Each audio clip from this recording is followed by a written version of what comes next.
Hello friends, welcome back. So the topic is pneumatic drag system. We have already did the electrical side system, so जो हमारा second आता है pneumatic drag system.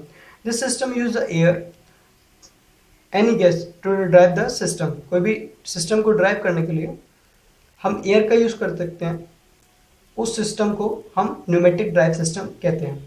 So firstly, it used for the high weight pick and place application. किसी weight है, किसी सामान है, उसको मैं यहाँ से उठा के यहाँ पे रखना है और यहाँ से उठा के यहाँ पे रखना है, लाना है, तो उस प्लेस पे हम क्या यूज़ करेंगे? न्यूमेटिक ड्रैग सिस्टम यूज़ करेंगे, क्योंकि वो जो है वो स्पीड एंड एक्यूरेसी दोनों प्रोवाइड कराता है.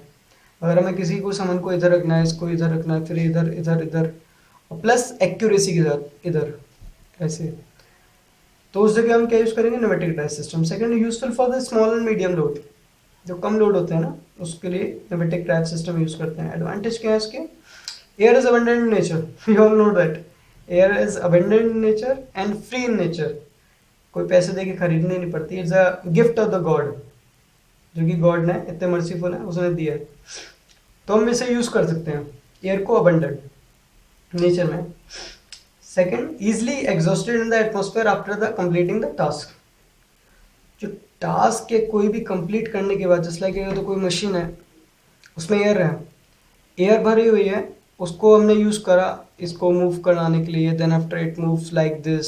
एक टास्क कंप्लीट हो गया, उसके बाद हमने एयर फिर से एयर में एनवायरनमेंट में रिलीज कर दी, तो वो वही एयर हमने यूज़ करी और वही एयर हमने रिलीज कर दी.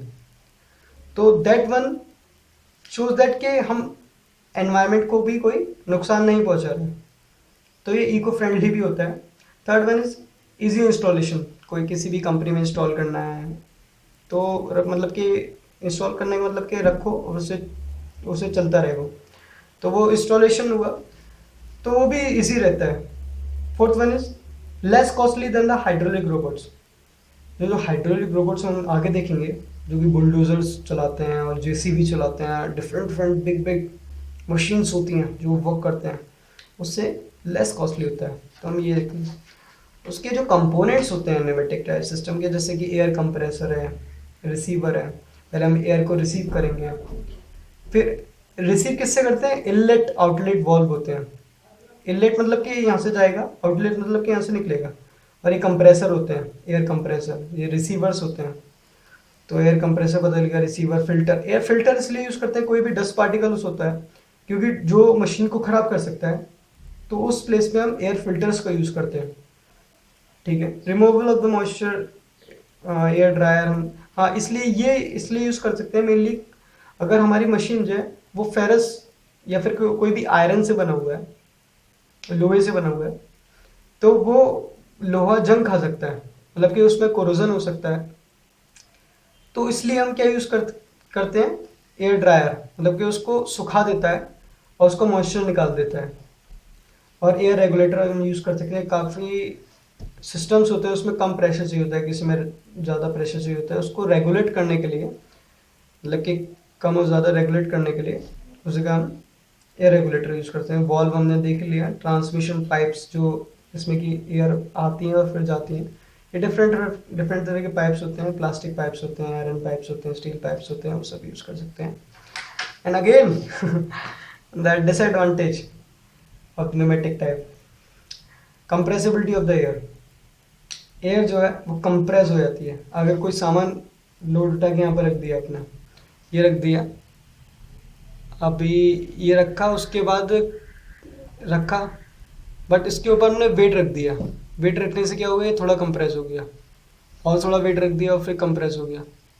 बट इसे वेट रखने पे कंप्रेस नहीं होना चाहिए, क्योंकि इसकी पोजीशन जैसे ये है, अभी ये पोजीशन है इसकी, ये पोजीशन है, तो ये पोजीशन चेंज हो जा रही है, ये पोजीशन चेंज हो जा रही है. ये इसकी डिसएडवांटेज है. It's difficult to achieve the precise position. And second, heavy workload. Heavy workload को नहीं उठा सकता, ये हम इजीली कहते हैं, समझ सकते हैं. Noise and vibration. कोई भी कहते हैं न्यूमेटिक टाइप सिस्टम होता है, उसमें नॉइज और वाइब्रेशन दोनों होते हैं. और third one is the power and weight ratio. मतलब कि पावर और वेट रेशो, मतलब कि अगर वेट ज़्यादा है और पावर जो है वो कम है, तो उस जगह पे ये जो सिस्टम है वो सबसे लोएस्ट पावर और वेट रेशियो देता है, मतलब कि सबसे कम पावर देता है, वेट इसका सबसे ज़्यादा होता है, पावर उतनी ही कम देता है। एडवांटेज में है, बट डिसएडवांटेज ये अच्छे वाले हैं इसके, क्योंकि एज कम्पेयर टू इलेक्ट्रिकल और हाइड्रोलिक सिस्टम, दोनों में ये सबसे कम पावर देता है। उसका रिस्पॉन्स टाइम भी बहुत कम होता है। रिस्पॉन्स टाइम मतलब कि अभी आपने मशीन सेटअप कर ली, इंस्टेंटली कहते हैं आपको काम करवाना है तो इंस्टेंटली वर्क नहीं कर सकता, अभी वो कंप्रेस होगा और एयर जाएगी, तो उसमें टाइम लगता है। It's very low as compare to both the system. So thank you. Nextly we will see the hydraulic system, वो कैसे वर्क करता है और क्या होता है। Thank you guys.